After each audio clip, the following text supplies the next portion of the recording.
Good morning, everybody. Welcome back to Installment Scott Selections here for Friday, March 17th. For again today's play of the day, a quick recap what happened yesterday. Really nice winner in hockey with the Bruins to win in regulation at minus 110 on DraftKings. Really never in doubt. I expected the Bruins to come out pretty motivated after those underwhelming showings over the past couple of days, and they did.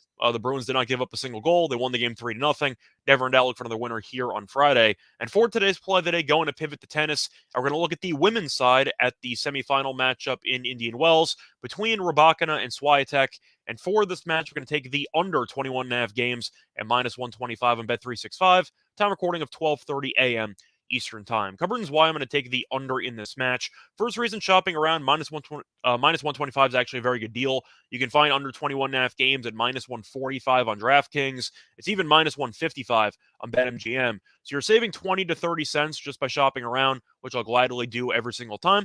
But of course, the main concern here with the under, anytime you take a total in tennis, is worrying about either 3 sets or a tiebreaker.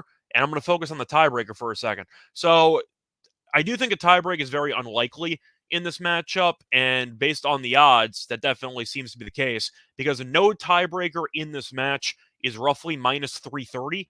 So, with potentially no tiebreaker or a decent probability of having no tiebreaker, that definitely benefits the chances of having an under if this is in straight sets. Now, the reason why I bring it up is because of the fact that this will be the fourth head to head meeting between them, and each of the first three meetings had less than 22 games, and each of the first three meetings had less than 3 sets. So the point is, I do expect to see this match be relatively straightforward, and I personally think Swiatek's going to win.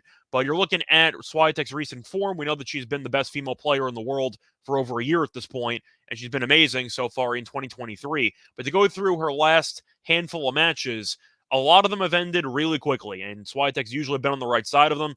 13 of Swiatek's last 14 matches have had less than 22 games. Now, I'm aware that Rybakina is a better player than most on the women's side, but the point is Swiatek is used to winning in comfortable fashion, and we saw that yesterday, which I think is going to give Swiatek a pretty big advantage in this overall matchup because Rybakina had to play a 3-set war against Mukova yesterday, which she won. However, the match did take 2 hours and 45 minutes. Meanwhile, Swiatek won in straight sets in an hour and 21 minutes. So Rybakina was on the court for roughly 2 times the amount of time as Swiatek, and I do think you'll end up seeing Rybakina really struggle with fatigue over the course of this match. And to go through the entire tournament at Indian Wells, Swiatek's been on the court for a total of 5 hours and 59 minutes. Rybakina's been on the court for 7 hours and 49 minutes. So with an extra hour and 50 on the court, and now you're facing off against the number one player in the world, I think Rybakina is going to have a hard time, and I think she might get blown out in this match.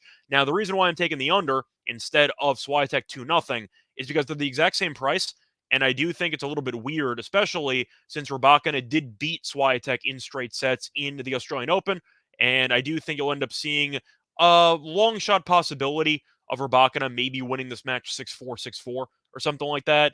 But the reason why I'm going to take the under instead of taking Swiatek 2-0 is because it is possible for Rybakina to win in straight sets. We've seen her do it against Swiatek before. So you kind of pick up an extra draw where if Swiatek has a bad match and Rybakina crushes her, you still win regardless of who wins the match. And I think you'll end up seeing Swiatek most likely take advantage of a really tired Rybakina, and I think you'll probably see her win comfortably. You could also argue about a revenge angle because Swiatek just lost to her in a Grand Slam, and I think she'll be pretty motivated to get back on track and to dominate in this match. But at the end of the day, you're going to give me the best player in the world playing a tennis match with a total of 21.5, best female tennis player, and each of the first three meetings went under this total.